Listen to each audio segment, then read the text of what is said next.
The world shattered in a single scream. It tore through the quiet suburban afternoon, sharp and raw, a sound that didn't belong in the soft hum of lawnmowers and birdsong. Sarah Bennett froze on her porch, a glass of lemonade slipping from her hand, shattering on the wood. Her son, Ethan, 10 years old and autistic, was crumpled on the driveway, clutching his leg, his chalk-drawn train smeared beneath the boots of a man who loomed over him. Another man, lean and twitchy, shoved Sarah back as she lunged forward, her voice breaking. "Get away from him!" The air was thick with barbecue smoke and betrayal, the kind of betrayal that comes when the safety of a neighborhood turns to ash in an instant. And then, from the edge of the yard, a voice sliced through the chaos low, steady, lethal. "Step away from my grandson." The words weren't loud, but they carried the weight of a guillotine. Sarah's father, Thomas Reed, stood there, unassuming in his pressed shirt and gray slacks, his eyes locked on the intruders with a coldness that made the summer heat feel like winter. It had been one of those afternoons that felt like a promise. The sun hung low, casting golden light through the maples that lined Willow Lane, their leaves rustling in a breeze that carried the scent of grilled burgers from a block away. Sarah had been setting up lunch on the porch, table peanut butter sandwiches for Ethan, a chicken wrap for herself, and 2 mason jars of lemonade, the ice clinking softly. Ethan sat cross-legged on the driveway, his small hands guiding chalk across the pavement, creating an intricate web of train tracks that looped and spiraled with a precision only he understood. He was humming a soft, repetitive melody that wasn't quite a song, but a rhythm that anchored him to the world. His autism made words slippery, elusive, but sounds were his sanctuary, a language Sarah had learned to cherish. "Looking good, buddy," she called, and though he didn't look up, a small smile tugged at his lips. Then the air shifted.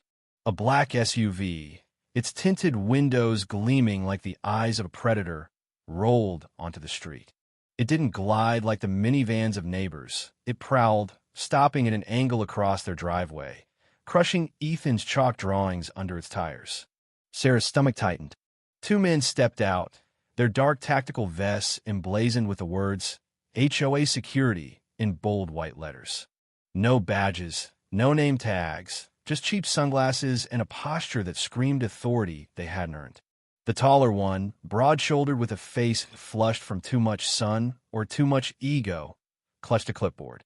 The other, wiry and restless, scanned the yard like he was looking for something to break. Sarah stood, brushing her hands on her jeans. "Can I help you?" Her voice was steady, but unease coiled in her chest. The taller man didn't look at her, his eyes fixed on Ethan. "We've had complaints. Noise violations. From this address." "Noise?" Sarah's brow furrowed. "What noise?" The wiry man pointed at Ethan, who was still humming, "Obli VY us to the tension."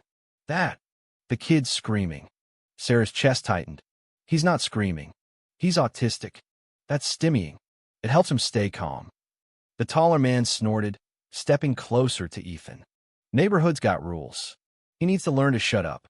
"You don't have any right," Sarah started, but the man cut her off. "He's disturbing the peace," he said, and before Sarah could process the words, he raised his boot and kicked Ethan in the shin. Hard. Ethan's hum turned into a wail, high and piercing, as he fell back, his palms scraping the pavement. His chalk snapped in half, the train's ruined. Sarah screamed, "Stop!" and rushed forward, but the wiry man shoved her, sending her stumbling into the porch railing. Pain shot through her elbow, but she barely felt it. Ethan was crying, crawling away, his eyes wide with confusion and fear. "You monsters!" Sarah yelled, her voice cracking. The men didn't flinch, their faces blank, as if this was routine. The taller one took another step toward Ethan, and Sarah's heart pounded so loud she thought it might burst. The birds still chirped, the wind chimes still tinkled, but the world felt wrong, tilted, like a painting smeared by careless hands. Then that voice came, calm and dangerous, cutting through the chaos like a blade. "Step away from my grandson." Sarah turned. Thomas Reed stood at the edge of the yard, near the rose trellis he'd built for her last summer.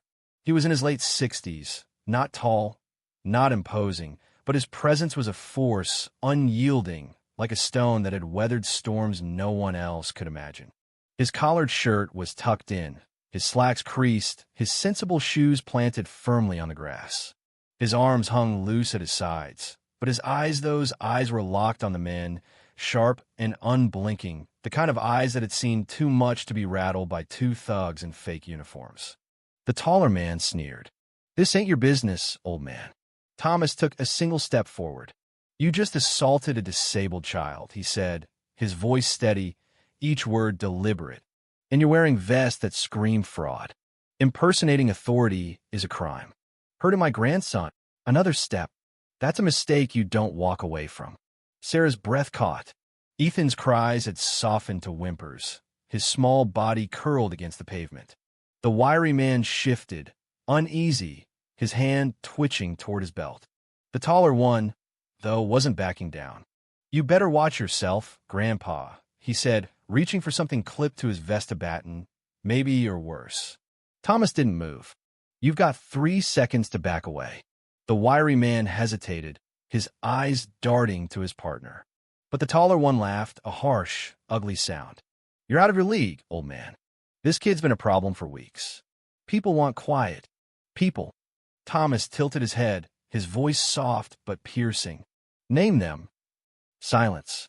"You're not HOA," Thomas continued. "You're not even from this neighborhood. Who sent you?" The taller man's jaw tightened, but he didn't answer. Sarah, trembling, knelt beside Ethan, pulling him into her arms. His fingers clutched her sleeve, his eyes locked on Thomas, as if he sensed the shift in the air, the way the world seemed to hold its breath. "I asked you a question," Thomas said, taking another step. The taller man snapped. "You want to do this? Let's do it." He lunged, not with finesse but with raw, clumsy force, his fist swinging toward Thomas's face. It never landed. Thomas moved like water, sidestepping with a grace that belied his age. He caught the man's wrist, twisted, and drove his shoulder down. The man's body hit the wooden fence with a sickening crack, splinters flying as he crumpled to the ground, gasping. The wiry man blinked, stunned, but Thomas was already on him. A pivot, a sharp elbow to the throat, and the man staggered, choking. Thomas stepped behind him, locked an arm around his neck, and lowered him to the grass with a gentleness that was almost eerie, like a predator choosing not to kill. No shouting, no chaos, just precision, honed by decades of something Sarah could only guess at. "Dad," Sarah gasped, her voice barely audible.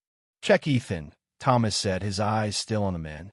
Sarah turned to her son, who was breathing hard but calming, his fingers curling and uncurling, a sign he was trying to process the world again. One of the men groaned, and Thomas crouched beside him, his voice low, almost conversational. "Let me be clear. I don't know what game you're playing, but if you ever touch my family again, you won't walk away. Ever." He stood, pulling a small flip phone from his pocket, not a smartphone, just a relic from another era. He dialed without looking. 911, what's your emergency?" A voice crackled. "This is Thomas Reed, 214 Willow Lane. 2 men impersonating HOA security assaulted my autistic grandson. One's got a busted lip, the other might need a doctor. Send officers." "Are they armed?" the operator asked. Thomas glanced at the men, motionless on the ground. "No, and they're not going anywhere." He hung up and turned to Sarah. "You okay?" She nodded, her throat tight. "I didn't know you were coming today. Thought I'd surprise you," Thomas said, his voice softening for the first time. "Guess I did." Sirens wailed in the distance, growing louder. Neighbors began to spill onto their lawns, phones out, whispers spreading like wildfire. A woman across the street called out, "Is Ethan okay?" Sarah nodded, holding her son close, but her hand shook. Thomas stood guard, arms folded, his eyes scanning the street like he was waiting for something else to emerge from the shadows. The taller man stirred, his voice hoarse. "You're done, old man. We got people. Connections." Thomas looked down at him, his expression weary, like he'd heard worse threats from better men. "You're not even worth the paperwork," he muttered. The police arrived in a blaze of red and blue. Two squad cars screeching to a stop. Officers spilled out, hands on holsters, shouting for everyone to stay calm. Thomas raised a palm, his voice steady. I called. These two assaulted my grandson and pretended to be HOA security. The officers took in the scene. Two men groaning on the ground, Sarah cradling Ethan, Thomas standing like a sentinel. The female officer, her badge glinting in the sun, approached Thomas. Sir, who are you? Thomas Reed, retired federal operations, he said, then added, almost as an afterthought, long retired. Her eyes narrowed. And these two? No badges, no ID, just fake vests and a clipboard. They kicked my grandson and pushed my daughter when she tried to stop them.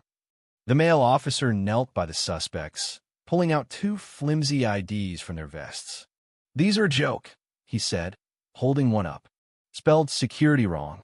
Thomas pointed to the taller man's belt. Check there. He was reaching for a baton. Sure enough, a retractable baton was clipped to the man's side. The officers cuffed both men, reading their rights as one mumbled about noise ordinances and citizen enforcement. It sounded rehearsed, hollow. Neighbors clapped as the men were loaded into the cruisers. An older man shouted, That guy took him down like it was nothing, gesturing to Thomas. A woman nearby added, I got all on VY Deo. Whole thing. Sarah sat on the lawn, rocking Ethan, who was calmer now, his breathing steady. The female officer knelt beside them. Hey, buddy, you okay? Ethan didn't respond, his eyes distant. He doesn't talk much, Sarah said. He was just humming. That's all. The officer's jaw clenched. Humming. Sarah nodded, tears stinging her eyes. Thomas gave his statement with the precision of a man who'd done it 100 times. No fluff, just facts. The female officer looked up from her notes. You said federal operations. CIA. Thomas gave a faint smile. Mostly discipline. Observation. Control. She blinked. So you weren't bluffing. I don't bluff, he said. The male officer chimed in. We'll need footage, statements, body cam copies. But with half the block as witnesses, your family's in the clear. Good, Thomas said, then lowered his voice. But these two aren't the end. They're too confident, too organized. Someone sent them. The officer nodded slowly. We'll dig deeper. Do more than dig, Thomas said, his tone final. As the police drove away, the neighborhood exhaled, but the calm was different now, electric with awareness. Ethan took Sarah's hand and whispered, Grandpa's a hero. Sarah smiled, wiping her eyes. Yeah, he is. Thomas stood off to the side, watching the last cruiser disappear. He wasn't proud, not exactly just satisfied, but his gut told him this wasn't over. 3 weeks later, the story had exploded. The VY Deo, uploaded by a neighbor, hit 5 million VYUs overnight. By the end of the month, it was at 20. News outlets ran it on loop. Retired CIA grandfather takes down fake HOA thugs. Commentators called Thomas the silent protector, a man who turned a quiet suburb into a battlefield for justice. Ethan's face was blurred in every clip, Sarah's insistence. But Thomas became a reluctant icon. Reporters knocked, but Sarah turned them away. Thomas had no interest in fame. He'd done what needed doing. The investigation unraveled something uglier. The two men weren't lone wolves. They were part of a sprawling extortion ring, preying on vulnerable families across 3 states. They posed as HOA enforcers, issuing fake fines, threatening EVY tie-ins, and intimidating anyone who resisted. Their phones held a database of targets: elderly widows, single parents, families with disabled kids. Sarah's address was there, marked with a note: nonverbal kid, weak mother. Thomas read it and didn't speak for an hour. Federal agents VY cited, thanking Thomas for the tip. This could save hundreds of families, one said. Thomas nodded. Wasn't my goal, but I'll take it. The trial was swift. Video EVY Denke, witness statements, and digital trails made it open and shut. The men got 18 years each for assault, impersonation, extortion, and conspiracy. The judge called their actions a grotesque abuse of trust. Sarah's VY Tim's statement silenced the courtroom. My son doesn't speak often, but he's humming again. That's everything to us. Not because the world changed, but because someone showed him it could. Life crept back to normal.